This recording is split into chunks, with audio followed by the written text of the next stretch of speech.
વડોદરા શહેરના કારેલીબાગ વિસ્તારમાં આવેલ ધનંજય અંબાલાલ પટેલ સ્કૂલ ખાતે ભગવાન શ્રી કૃષ્ણના જન્માષ્ટમી પર્વને લઈને નંદ મહોત્સવની ઉજવણી કરવામાં આવી। ભગવાન શ્રી કૃષ્ણની જન્માષ્ટમીના પર્વને લઈને લોકોમાં અનેરો થનગનાટ જોવા મળતો હોય છે। ગલીએ ગલીએ શેરીએ શેરીએ ભગવાન શ્રી કૃષ્ણના જન્માષ્ટમી પર્વની ઉજવણી કરવામાં આવતી હોય છે। બાળકોથી લઈને યુવાઓ તેમજ વૃદ્ધાઓમાં આ પર્વને લઈને ખુશી જોવા મળતી હોય છે। ત્યારે વડોદરા શહેરના કારેલીબાગ વિસ્તારમાં આવેલ ધનંજય અંબાલાલ પટેલ સ્કૂલ ખાતે નંદ મહોત્સવની ઉજવણી કરવામાં આવી। નંદ મહોત્સવની ઉજવણી બાદ ગરબાનું પણ આયોજન કરવામાં આવ્યું હતું। બાળકો સહિત શિક્ષકોએ પણ આ કાર્યક્રમમાં ભાગ લીધો હતો।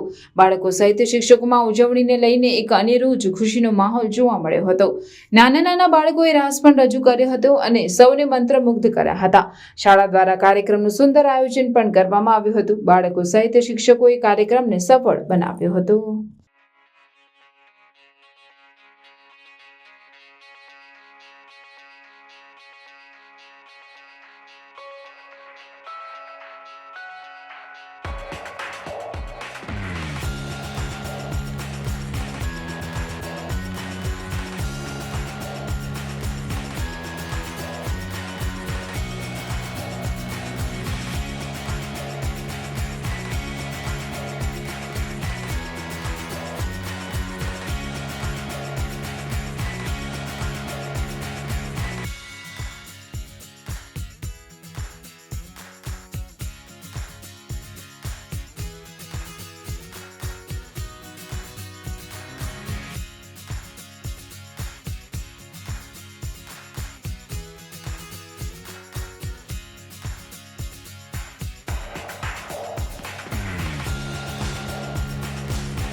પ્રાર્થના સંદેશ ન્યૂઝની તમામ લેટેસ્ટ અપડેટ્સ માટે ચેનલને હમણાં જ લાઇક, શેર અને સબસ્ક્રાઇબ કરો।